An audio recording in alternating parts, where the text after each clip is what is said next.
As a certified relationship coach, there's certain questions that I'm asked pretty consistently on my lives, because I do lives Monday through Friday on certain channels. And when that question that's asked is generally a question of, how do you know when you should start dating? And the question is usually framed in such a way where the person is asking one way or another, how do you know when you're ready to start dating after a divorce or after some kind of traumatic relationship that you've been in? And like I said before, that question is generally asked in various different ways. One of the things that I try to tell individuals before they get involved with dating again is, you have to understand the things that you went through. You have to understand the whole process of the person that you met. How did you meet them, and you know, the different dynamics and things that took place to get you to this point where now you two are no longer together. But one of the things that I tell people about is that, you know, one thing that you should look for when you are meeting someone new is, are they an emotional manipulator? Emotional manipulators is very, very easy to tell if someone is an emotional manipulator. With all of us, there is a form of manipulation that all of us carry within our lives in various different ways, whether it's you know, maybe convincing your kid to go to bed early, maybe it's convincing your girl to, you know, to take it to the next step. I mean, we convince people, especially if you're in sales or something like that. We're always convincing someone of something that we want them to do. The issue with manipulation, and this is the key. The issue with manipulation, if the manipulation is something where you're making someone do something against their will, that's when you're crossing that invisible line, so to speak. And I say, when I'm saying make them do something that's not in their best interest, that's going to harm them indirectly. That's kind of what I'm saying. Like, it's not going to harm your kid to go to bed.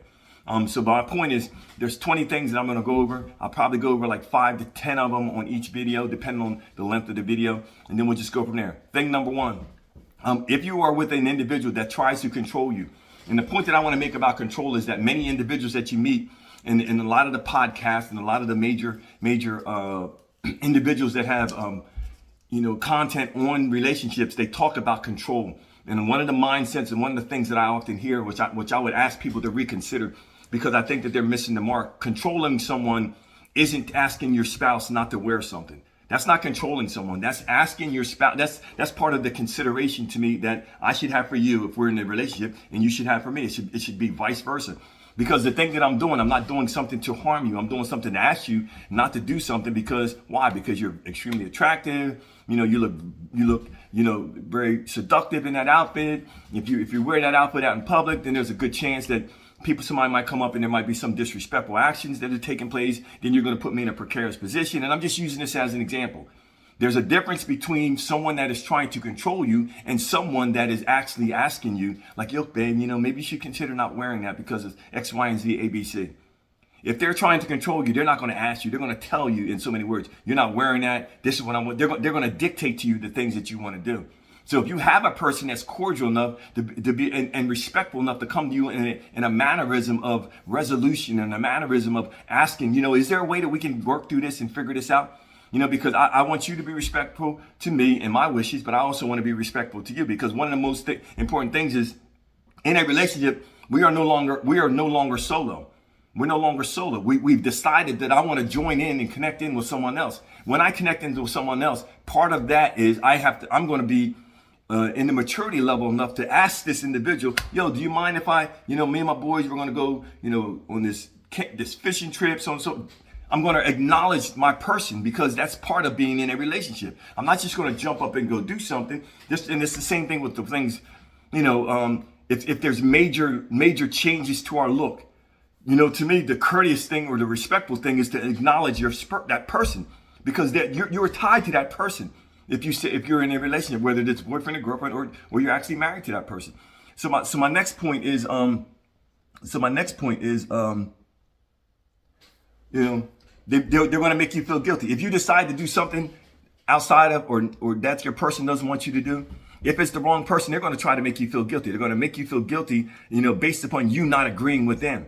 You know, now, is that healthy? No, it's not healthy, because a person that you're in a healthy relationship with should not be trying to make you do things. Shouldn't be like the first thing I mentioned, because the first thing I mentioned was someone that's trying to control you. That's number one. The second thing is, they're going to try to make you feel guilty. If they can't control you, then they're going to try to make you feel guilty based upon not being able to control you. So that's showing you a pattern of behavior that you have to be keenly aware of as you're getting out here. You're meeting new people, and You're learning about this person. You're looking at their behavior, because part of you meeting this individual, is part of learning them, learning their mannerisms, learning their likes, their dislikes, learning if they're a master manipulator, or if they're, or if they're a person that's kind and they're loving, whatever it is, learning this individual, learning who they are as a person.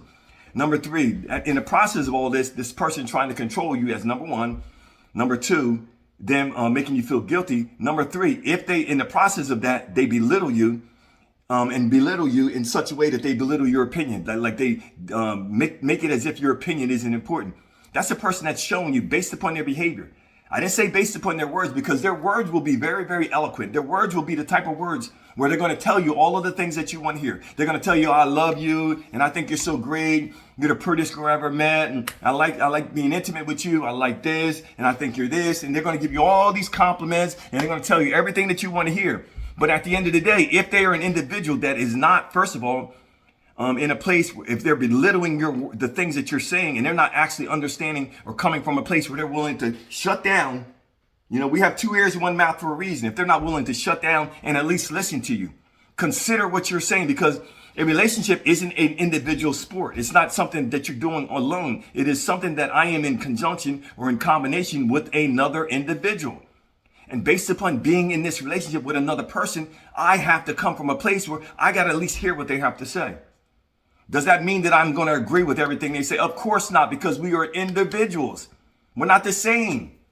That's the biggest struggle with any relationship, that you're meeting another person and you're not going to be the same, because you're coming from 2 different backgrounds, 2 different frames of thought. She might have come from a single family background, or you might have, and the other person might have come from a 2-parent household. So with those different dynamics and, the relationship that they have with their grandmother and whatever else that you mix in the pot to combine all this stuff, then that's what's going to show you and tell you if in fact, who this person is and how they think and how they perceive certain things. So are they the type of person that belittles your opinion?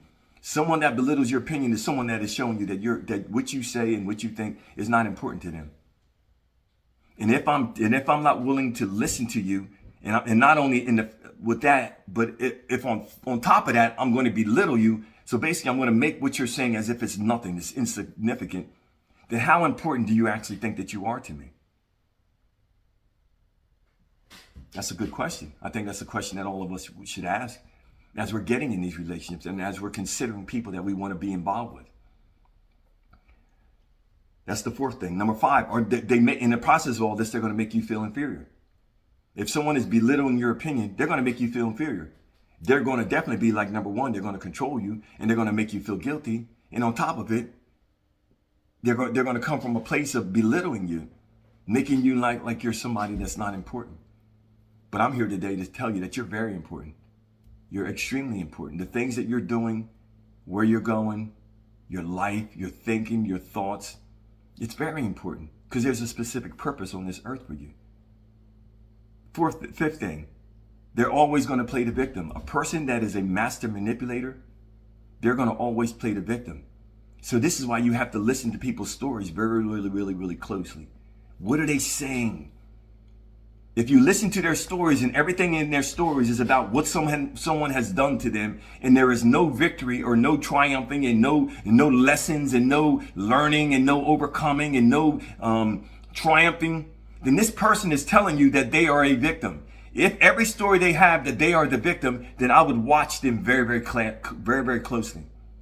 Especially because when you're doing this research on narcissists, that is a pattern that people that are in that energy or behavior of narcissism are always victims.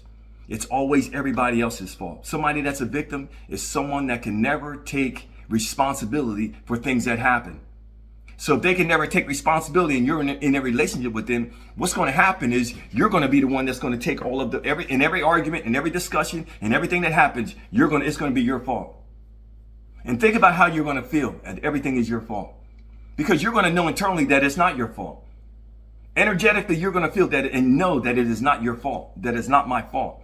But because of the person that you're in this relationship with, and because of how unhealthy they are, and because of the decision to be in a relationship with them, and not really understanding the way that people use manipulation to get over. And the goal behind this manipulation in relationship is because they want to be in control, instead of understanding that it's two people joining together as one. So it's not about one person being in control. If one person is in control, then someone is being oppressed. Like, subscribe, and share this video. Join me for video 2. This is the series I'm sharing with you on manipulation and the things that you have to watch out for. Again, my name is Arnold Austin. I appreciate every single one of you for watching, subscribing, sharing, liking, commenting. Leave your comments in the chat. Like I always say, I believe in you, but you gotta believe in yourself. Thanks a lot. Talk to you soon.